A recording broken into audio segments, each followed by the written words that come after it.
Halo guys, assalamualaikum warahmatullahi wabarakatuh. Bertemu lagi di channel Maulana Zainal. Di video kali ini aku mau membahas terkait dengan Olimpiade Sains Nasional atau OSN tahun 2026. Dimana di video sebelumnya aku sudah membahas ya terkait dengan pendaftaran peserta didik di laman OSN tahun 2026. Dan di hari ini nanti kita akan membahas ya terkait dengan menambahkan pelaksana internal di OSN tahun 2026. Karena di OSN tahun 2026 ini sedikit berbeda dengan OSN tahun 2025, di mana di OSN tahun 2025 kita tidak perlu menginputkan pelaksana internal di dalam laman OSN atau daftar bpti.kemendikdasmen.go.id, tetapi di OSN tahun 2026 ada pendaftar pelaksana internal atau memasukkan kepanitiaan pelaksana internal di dalam laman OSN tahun 2026. Maka di video kali ini nanti kita akan membahas ya cara memasukkan pelaksana internal di laman OSN tahun 2026.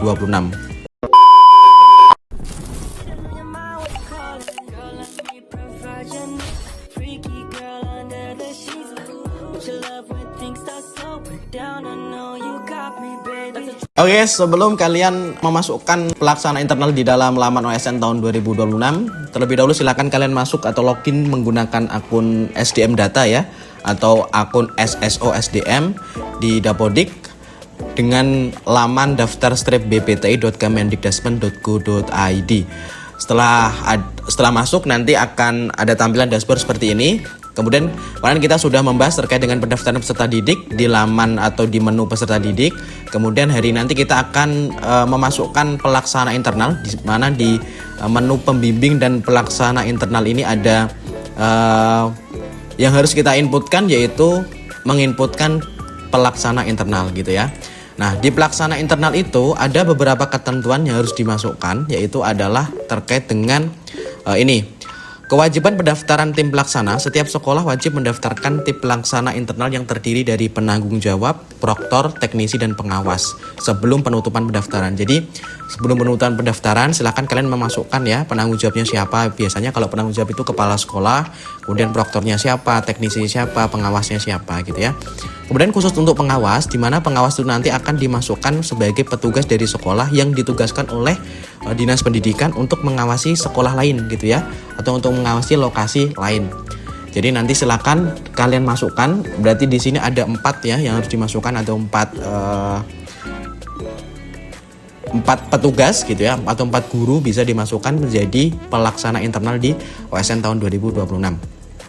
Nah, di video kali nanti kita akan memberikan contoh ya terkait dengan cara memasukkan tim pelaksana internal. Hanya satu saja yang saya contohkan di sini nanti, di mana nanti satu contoh tersebut bisa kalian tiru untuk memasukkan tim atau kepanitiaan yang lain gitu ya. Nanti di sini saya akan mencontohkan memasukkan pengawas gitu ya di dalam tim pelaksana internal tahun 2026 atau OSN tahun 2026. Terlebih dahulu silakan kalian klikkan tambah data di sini, kemudian kalian masuk di dalam pembimbing dan pelaksana internal. Kemudian silakan masukkan di tambah data. Setelah itu nanti silakan masukkan nama lengkap, kemudian email, nomor telepon atau WhatsApp, kemudian jenis kelaminnya, kemudian tempat tanggal lahir, kemudian NIK dan lain sebagainya silakan dimasukkan ke dalam form ini. Kemudian setelah itu nanti silakan masukkan juga alamatnya. Kemudian dimasukkan juga informasi pekerjaan, baik itu nanti satuan pendidikannya, kemudian beliau itu masuknya ASN atau non ASN, kemudian informasi tambahan seperti jabatan di sekolah itu seperti apa gitu ya. Setelah itu nanti klik tanda centang, kemudian klik simpan gitu ya. Nah, hari ini nanti saya akan mencontohkan ya. Saya akan mencontohkan satu saja contoh panitia pelaksana internal di bidang pengawas gitu ya. Nah, di sini sudah ada data saya ya, dan saya akan memasukkannya di dalam form tambah data pembimbing dan pelaksana internal gitu ya. Nah, ini silakan masukkan namanya dulu, masukkan nama, kemudian masukkan emailnya juga, masukkan nomor telepon, jenis kelamin, tempat tanggal lahir, kemudian masukkan NIK. Ya, masukkan alamat ya, alamat RT RW dimasukkan, kemudian masukkan kelurahannya,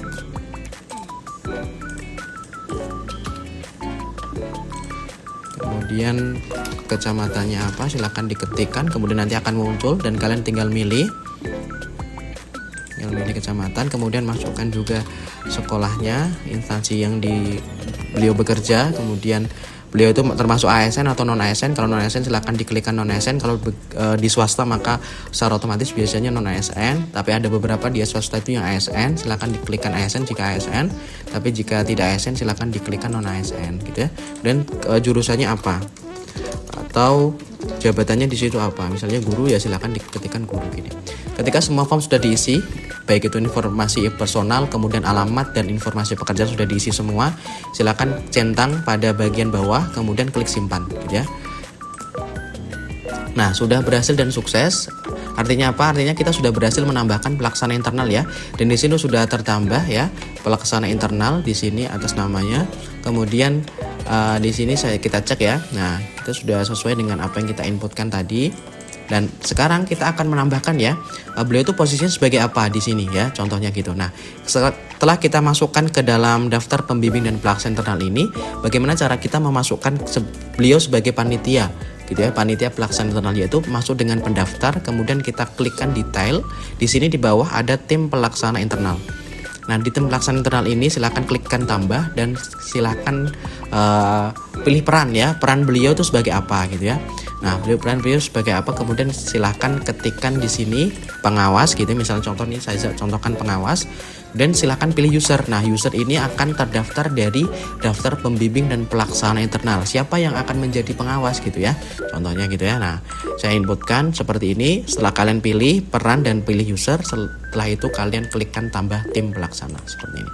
Nah, sudah ada keterangan berhasil data tersimpan dan sekarang kita sudah memiliki pengawas gitu ya di tim pelaksana. Nah, silakan ulangi cara tersebut untuk mengisikan di penanggung jawab proktor teknisi gitu ya. Silakan diulangi satu persatu, mulai dari memasukkan pembimbing dan pelaksana internal di sini, tambah data, masukkan form, kemudian simpan gitu ya. Setelah itu nanti setelah sudah terinput semua, nanti akan otomatis terdaftar di sini di beberapa daftar ini. Setelah itu nanti silakan masuk di pendaftar. Setelah masuk di pendaftar nanti ada detail dan di bawah di sini ada tim pelaksana internal. Silakan masukkan satu persatu, di mana di situ nanti akan ada keterangan pengawas, ada keterangan penanggung jawab, proktor, teknisi dan lain sebagainya. Setelah itu nanti secara otomatis kalian sudah berhasil untuk mendaftarkan tim pelaksana internal di laman OSN tahun 2026. Setelah semua daftar sudah tertera di tim pelaksana internal dan peserta juga sudah finalisasi semua, artinya sekolah kalian sudah siap untuk melaksanakan OSN tahun 2026 gitu. Oke guys, gitu saja konten hari ini. Terima kasih kalian semua sudah nonton. Buat kalian yang masih bingung terkait dengan penjelasan Olimpiade Sains Nasional atau OSN tahun 2026 ataupun mengenai cara memasukkan pembimbing, pelaksana internal maupun pendaftar peserta, silakan komentar di kolom komentar. Ada informasi terpenting buat kalian ya, bahwa pendaftaran OSN tahun 2026 ini H-1 ya, sekarang tanggal 27 Februari 2026 dan besok adalah hari terakhir untuk mendaftarkan atau finalisasi berikut untuk memasukkan tim pelaksana internal tahun 2026 di laman OSN gitu. Jadi jangan ketinggalan supaya sekolah kalian tidak ketinggalan untuk mengikuti OSN tahun 2026. Terima kasih sudah nonton. Assalamualaikum warahmatullahi wabarakatuh.